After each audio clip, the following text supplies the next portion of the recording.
tidak percaya. Ternyata saya baru saja kedatangan seorang wali penutup, yaitu Sunan Kalijogo.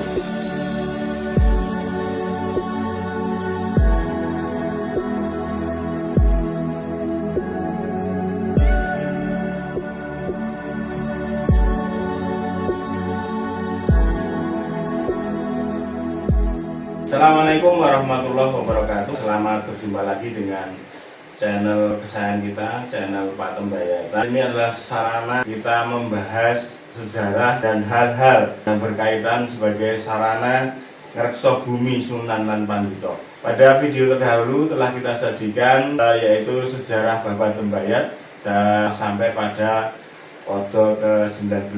Pada malam hari ini, pada kesempatan ini akan kita lanjutkan untuk foto yang ke-20 sampai selesai, yaitu dari Pupuh Asmorondolo. Tapi sebelumnya silahkan klik subscribe dulu, juga like, juga jangan lupa tinggalkan komentarnya untuk kemajuan channel kita bersama ini. Bersama saya Wahyudi dan Pak Saryono. Kita mulai saja dari pupuh yang selanjutnya, yaitu di pupuh 20 Serat Asmorondolo. Sugeng mirsani lan sugeng midhangetaken. Kiti pati ngucap bengis, legok temen paman sira, tan remen donya saketeng,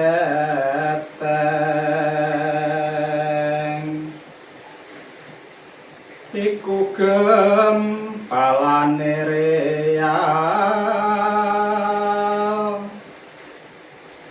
real gempalane dirham, anjalo kunine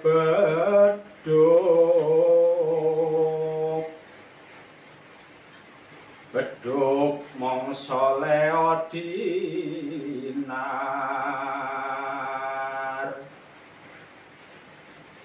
jeng Sunan Auriaris,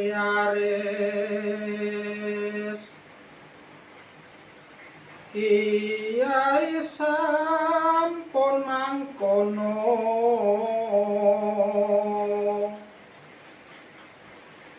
tansah benjang akhire,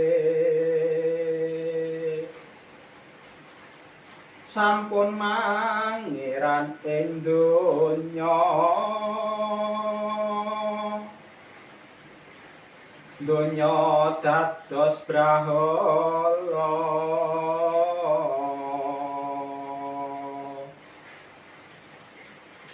tan manggih suwarga hayu,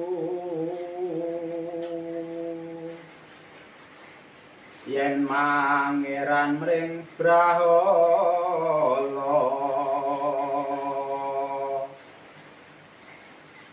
peteng yen mantuk mring akhir, kalingan dening brahala,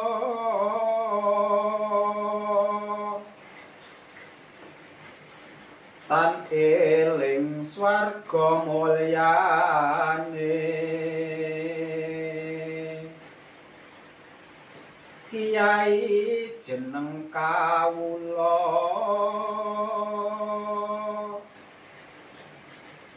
tan lami aneng donya,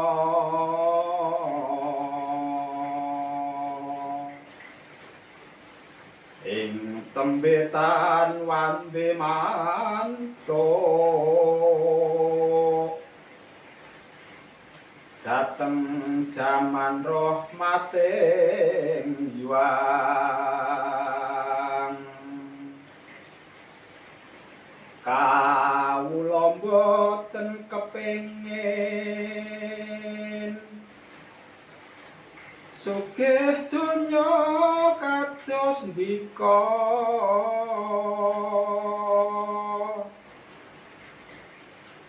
ngapirani benjing tembe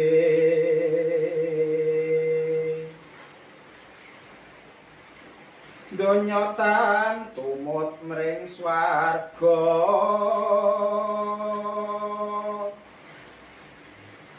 tan langgeng ananira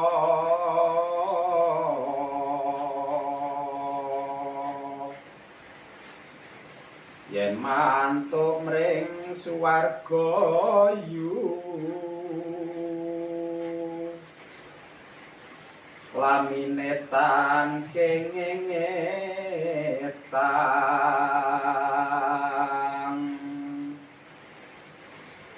mulyane wong aneng swargi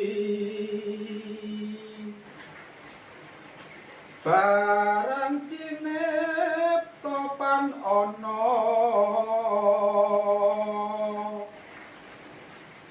timbangane donya mangke hanggau pitung warsa taksih kena ingetan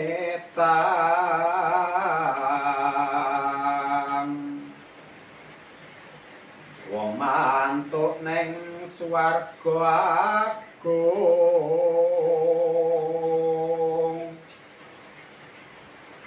sagad celokan masak singkal.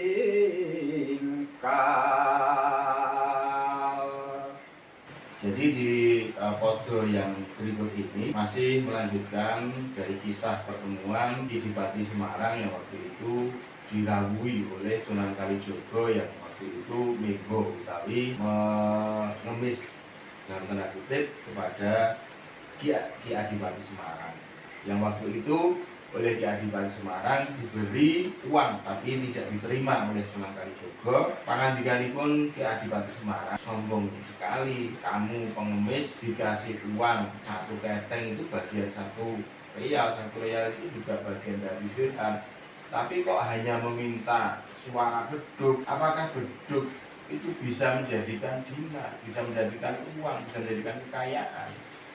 Tapi Sunan Kalijogo menjawab dengan kata-kata yang sangat bijaksana, Kiai sampun mekaten. Jangan seperti itulah, tidak bagus nanti di akhirnya. Nah, ampun mangeran ing dunia. Jangan sampai menuhankan dunia. Dunia itu hanya menjadikan berhala, menjadikan pepeteng, tidak bisa menemukan kembali ke tempat surga. Karena kalau kita menghadap kepada berhala atau diartikan harta benda nanti akan menjadi sandungan dan menjadikan kegelapan ketika kita kembali ke alam karena terhalang kalingan dinuga. Harta dunia hanya menjadikan kita lupa kemuliaan surga. Tan eling swarga mulia hanya akan melupakan kemuliaan surga. Lajeng harta dunia itu juga dikatakan oleh Sunan Kalijogo kepada Adipati Semarang hanya akan menjauhkan datang kepada rahmatnya pangeran, rahmatnya zat yang maha rahmat. Kemudian Sunan Kalijogo juga terus ibaratnya mengatakan kepada Ki Adipati Semarang dengan kata-kata bijaksana, kawula mboten pengin sugih dunya, saya tidak menginginkan kekayaan dunia kados dika seperti Anda, karena hanya akan ngapirani benjing ing tembe, akan menjadikan kita itu tertipu dunia tan tumut mring swarga. Harta benda dunia, keduniaan itu tidak akan ikut ke dalam surga. Tan langgeng ananira, tidak akan kekal harta dunia itu. Yen mantuk mring swarga yu lamine tan kekal. Kembali kita ke surganya Tuhan itu, kalau kita hanya memuja dunia, memuja harta benda akan menjadikan beratnya hisab, beratnya hitungan nanti di hari akhir. Mulyane wong aneng swarga, tapi kemuliaan orang yang di dalam surga, yang di dalam rahmatnya pangeran itu jangankan hanya harta dunia, barang yang kita bayangkan saja bisa terjadi. Diceritakan oleh Kanjeng Sunan Kalijogo kepada Kanjeng Adipati bahwa di surga itu kita yang hanya dengan berangan-angan saja, membayangkan saja itu bisa kita dapatkan.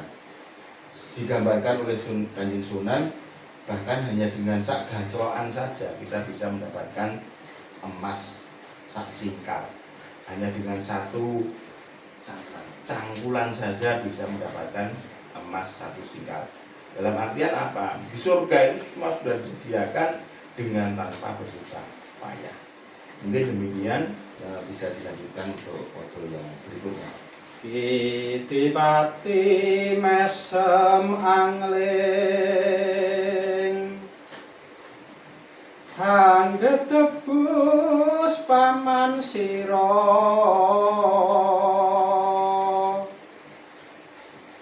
kaya wong roh ing swargane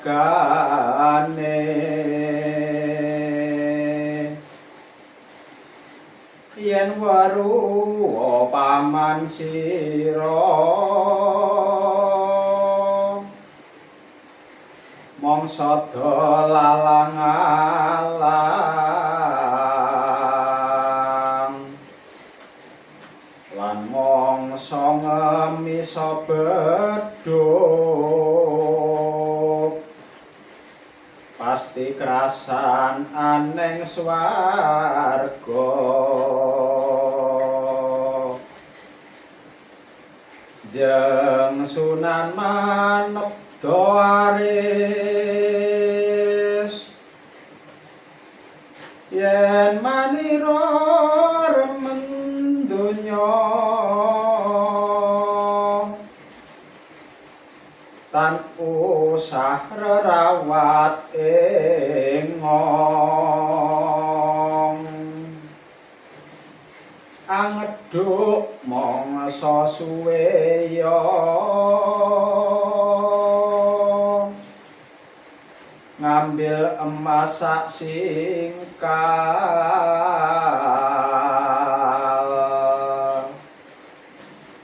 Jeng Sunan anyandak pacul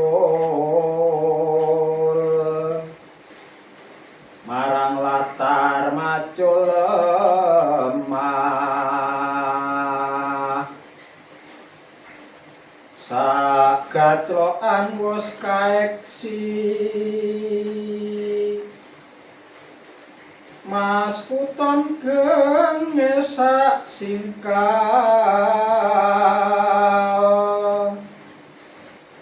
ing ngungkil akeh tunggale. Jeng Sunan nulya ngendika punika sang dipatya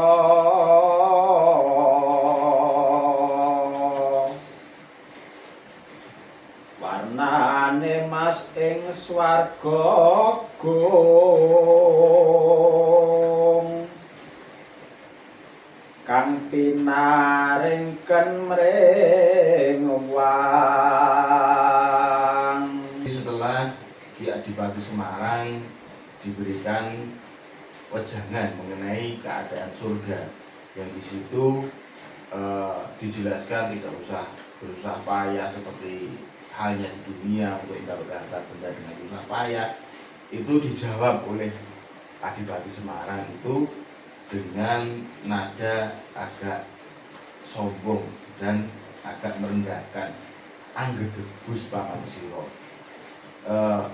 ngoyoworo dalam bahasa Jawa pun seperti sudah mengerti swarga saja, seperti sudah mengerti keadaan surga saja. Kalau memang sudah tahu, kenapa masih jualan seperti ini? Kenapa masih mengemis beduk? Kenapa tidak enak-enakan di surga saja kalau memang benar-benar sudah mengerti surga? Itu nada yang agak sombong yang dilontarkan oleh Kanjeng Adipati. Kemudian Jeng Sunan Kalijogo masih menanggapinya dengan bijaksana. yen manira remen donya tan usah rawat ing.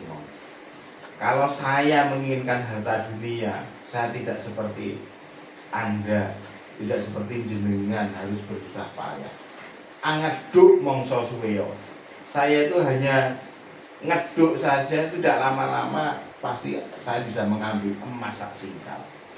Yang Sunan kemudian mengambil pacul atau cangkul, kemudian mencangkul latar atau pelataran dari kadipaten di situ. Kemudian satu cangkulan sudah terlaksana oleh Kanjeng Sunan. Kemudian ternyata di situ muncul satu singkal emas. Kemudian Kanjeng Sunan ngendika, Kanjeng Sunan bicara lagi kepada Kanjeng Adipati, menika sang Adipati, emas ini yang saya katakan tadi warnane emas ing swargaku. Seperti inilah emas yang ada di surga, yang kang pinaringken maring yang diberikan kepada saya. Nolya mudhun Kedipati tumingal emas sak singkal mencorong akeh tunggale anjengger datan pengucap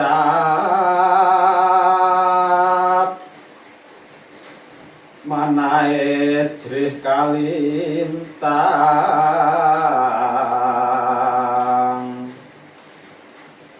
emas winangsulken sampun ing bumi wus tan katingal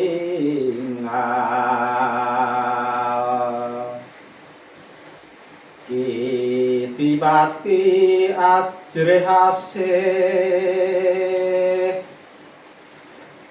dateng kana murkawula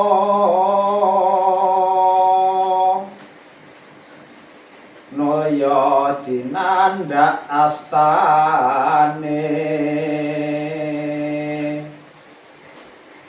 kinanti lenggah hajajar apananeng pandhapa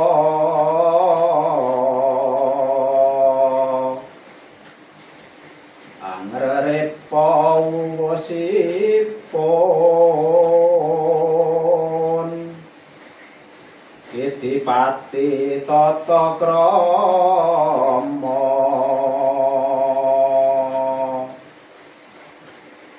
nedha pangapura Kyai saking kalepatan kula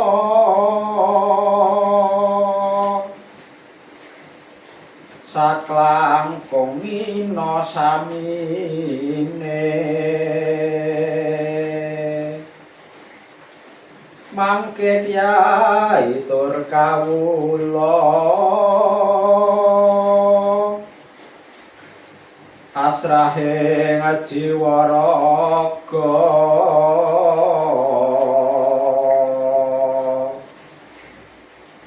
kawula nyuwun geguru tumurut sakarsa-karsa nadyan rapteng karsa Kyai kawula datang lenggana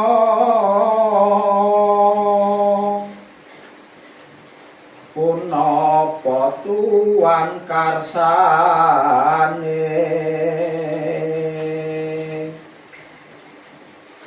kawula dateng sumangga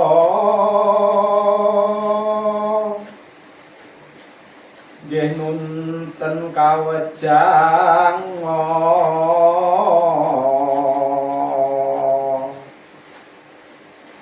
ewete tiyang tumuwuh manawi kaselak pejah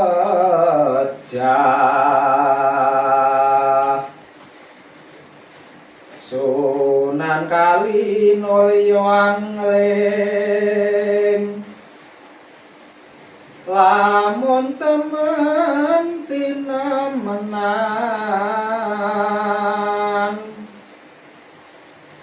arsa geguru maringong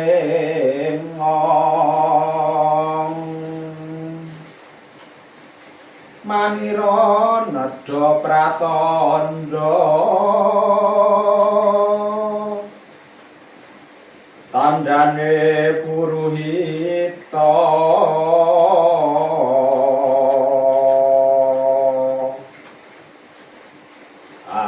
manut pakoning guru supaya yen kawejang setelah Kanjeng Sunan Kalijaga menunjukkan kepada Ki Adipati bahwasanya beliau bisa mewujudkan emas surga yang diberikan kepada beliau, kemudian Ki Adipati turun untuk menyaksikan kebenaran emas sak singkal yang didapati tadi.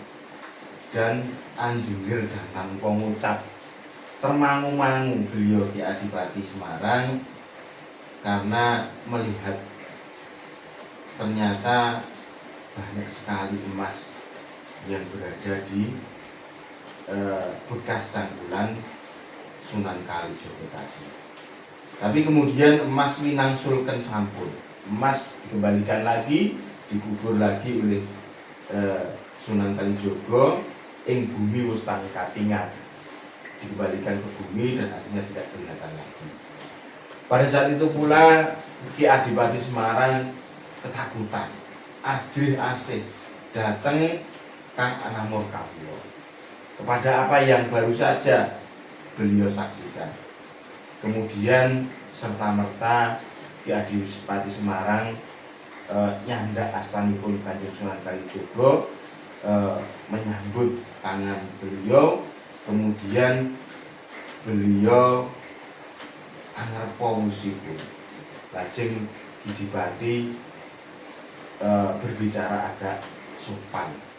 Ki Adipati Toto Kromo yang tadinya berbicara dengan nada tinggi, akhirnya beliau tersadar, akhirnya berucap berkata-kata dengan penuh tata krama. Kemudian nedha pangapura Kyai. Beliau minta maaf kepada Kanjeng Sunan Kali atas semua kesalahan, atas semua kesombongan yang tadi diperlihatkan. Saklangkung ngino samini, minta maaf terlanjur menghina kepada sesama manusia. Mangke Kyai tur kawula, kemudian Sang Adipati matur pasrah jiwa raga, pasrah jiwa raga untuk berguru, ikut apapun yang diperintahkan oleh Sunan Kalijaga. Najan prapteng karsa Kyai, kawula datang lenggono. Apapun yang dikersakaken oleh sang guru Ki Adipati Semarang, kawula dateng sumangga nunten kawejanga. Kepingin ingin diwejang oleh Kanjeng Sunan Kalijaga karena takut kalau nanti pejah atau menawi kaselak pejah, takut kalau keduluan meninggal. Kemudian Sunan Kali memantapkan lamun temen tinemenan arso berguru maring nom, kalau memang benar-benar ingin berguru kepada saya, maniron dobrak tanduk tondone Punto. Ingin Sunan Kalijaga itu Ki Adipati menunjukkan kesungguhannya untuk amanut pakoning guru, untuk ikut apa yang menjadi perintahnya guru, supaya nanti bisa mendapatkan apa yang Ki Adipati inginkan, yaitu wejangan yang selanjutnya. Mungkin demikian Pak. Manirana dokang yakti patang prakara kathah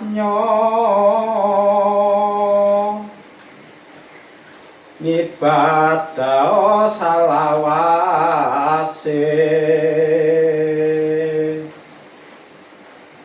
lawan angadepno iman Islamno wong Semarang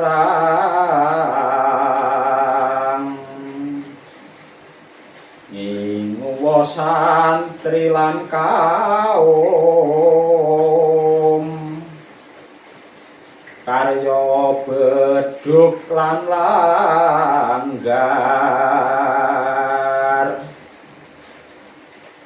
dene ingkang kaping kalih dika jagat lawan fitrah wajib ing donya mangke sinakataken wong kathah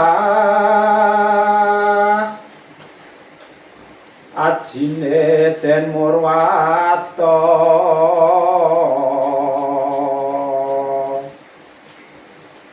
lawan kaping tiganipun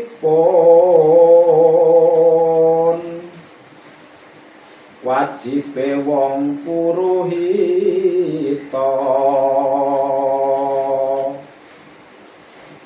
pasti lunga saking panti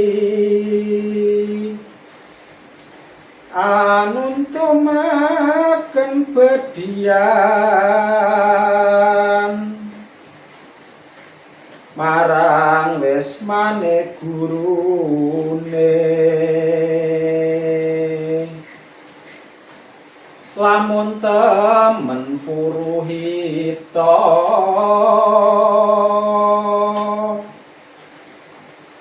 marang jeneng manira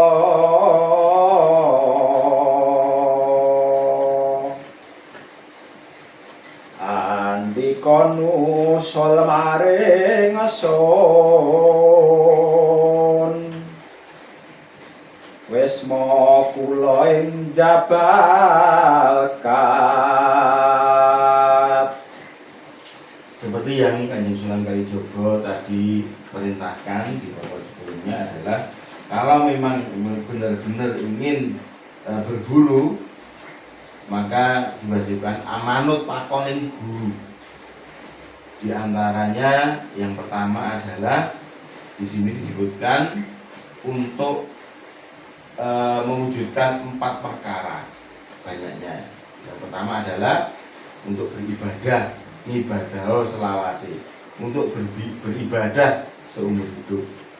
Kemudian angedekno iman, dirikanlah iman. Kemudian suruh mengislamno wong Semarang, mengislamkan orang-orang Semarang. Kemudian yang selanjutnya nginguwa santri lan kaum. Jadi di sini Kanjeng Sunan Kalijaga memerintahkan kepada Kanjeng Adipati untuk memelihara santri juga kaum duafa. Kemudian untuk membuat beduk dan langgar atau masjid atau tempat peribadatan. Kemudian yang kedua, Kanjeng Sunan Kalijaga memerintahkan kepada Kanjeng Adipati untuk membayar zakat, juga membayar fitrah, karena hal ini sebagai kewajiban orang hidup untuk menzakatkan kepada orang-orang dengan ajine dan murwato. Jadi walaupun tidak seberapa, kalau itu memang jadi haknya orang kaum duafa, itu wajib disampaikan atau dibayarkan oleh Kanjeng Adipati. Lajeng yang ketiga,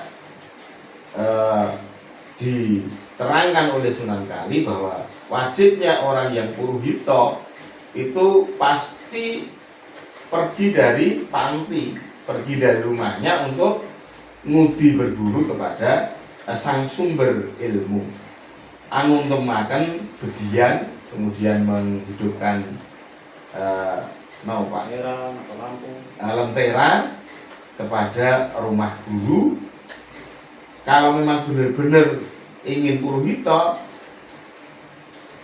di situ Sunan Kalijogo memerintahkan kepada Kanjeng Adipati untuk menyusul beliau ke Wisma Kula ing Jabarkat, ke tempat tanah Jabarkat. Kitipati maturaris Jabarkat pun diprenahnya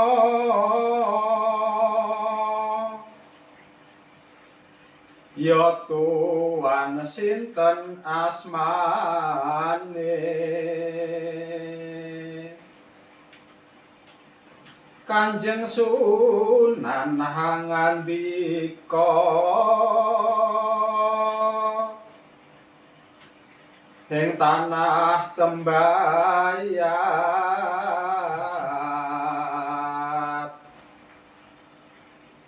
Syekh Malaya arane ingsun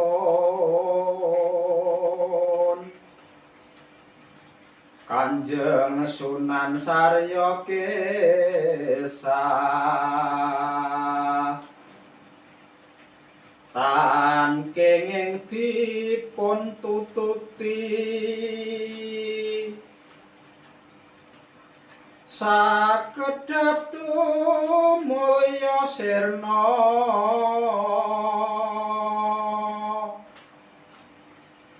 Ki Gedhe Branta manahe tanyana yen kadatengan wali panutup ing rat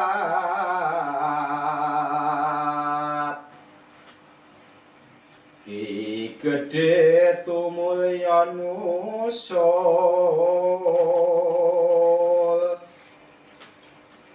maring ing Gunung Jabalkat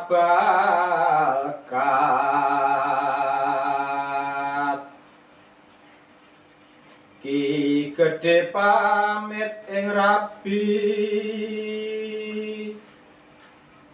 sekawan ing garwanira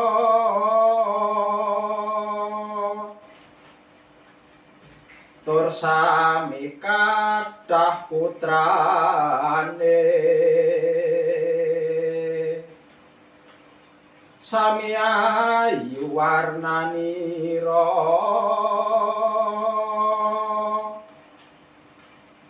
tur sugih raja brana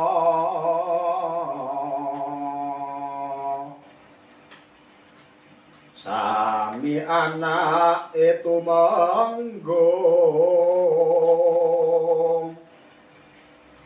marang kadang putranira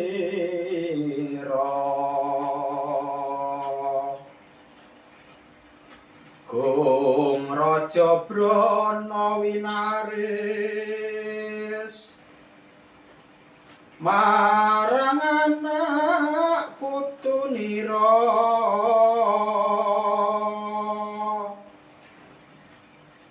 wajib jinakatake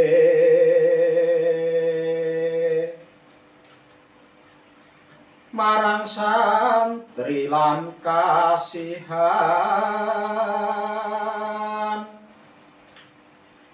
lawan ingkang pinata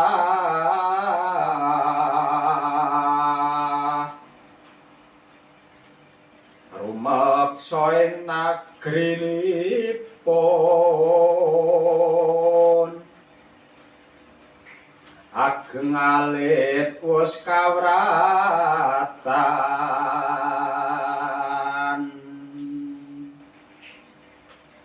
miwah laku ning nagari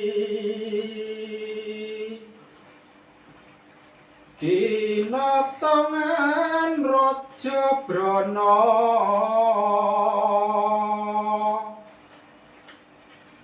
tan kena owah lakune pinasrahaken kang tuwa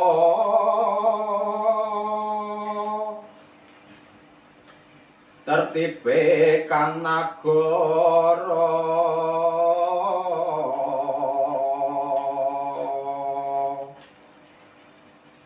miwah laku ning gumuntung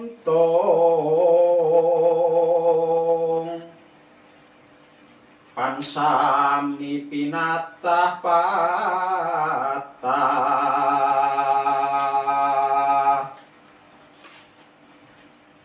kang garwa sepuh pribadi dahat lumuh tininggalo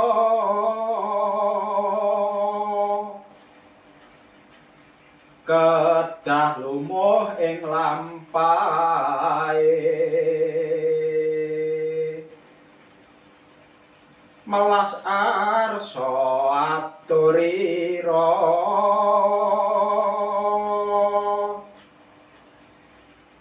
duh Kyai badan kula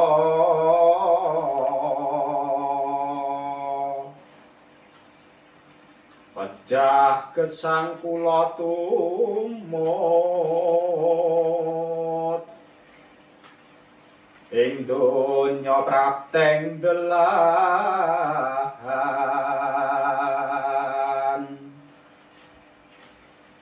tan ngetang brana lan siwi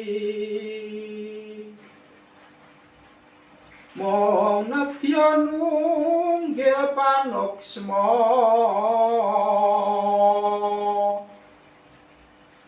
lan kiai ing akhire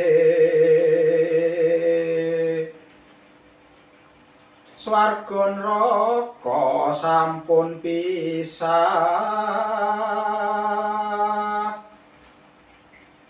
kawula ngestu padha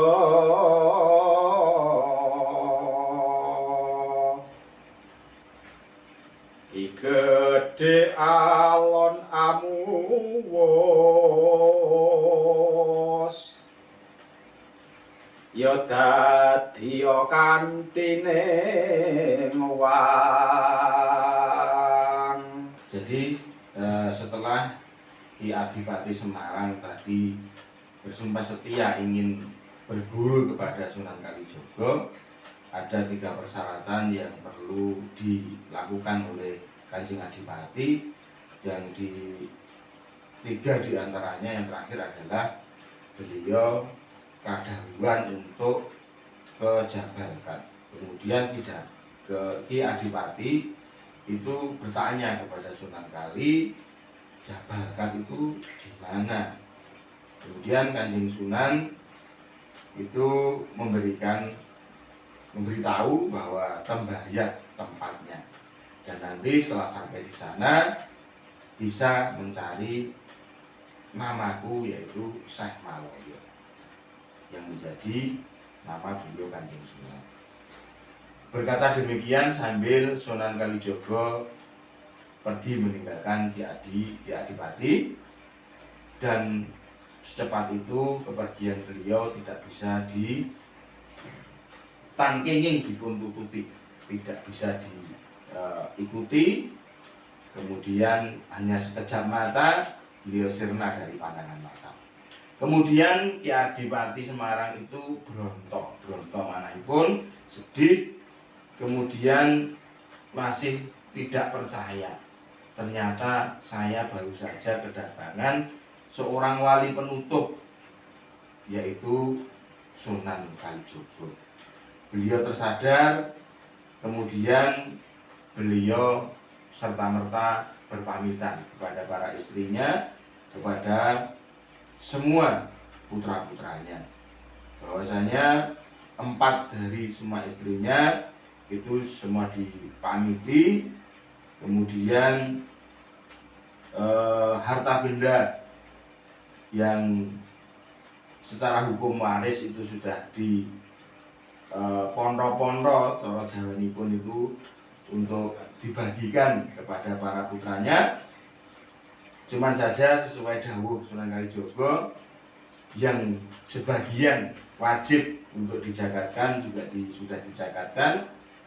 Kemudian lakuning negari utawi pemerintahan itu diserahkan kepada pinasrahaken kang tuwa, dipasrahkan kepada yang lebih tua, karena begitulah tertibe kang negara, tertib hukum dari suatu pemerintahan seperti itu.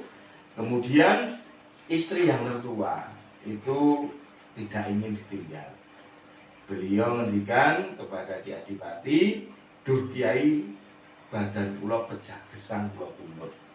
Bahwa pada intinya hidup mati ingin sepenanggungan, ingin ikut kemanapun beliau Ki Adipati pergi. Bahkan nanti ketika mau ke tanah Bayat, ke Jabakat, itu beliau juga ingin ikut apapun yang akan terjadi.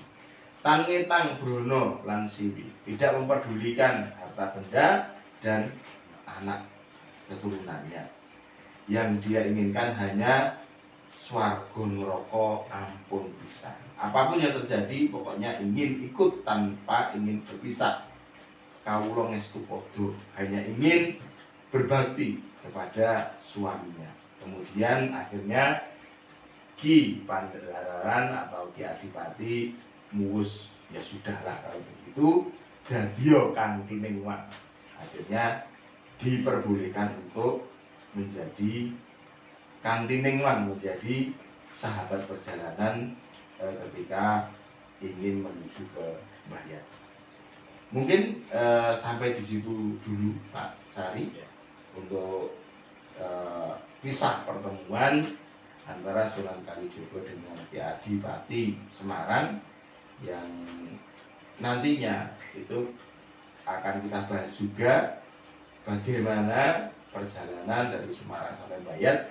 Tapi sebelum ke situ mungkin ada baiknya kita masuk ke Serat Lokojoyo dulu Pak. Ya.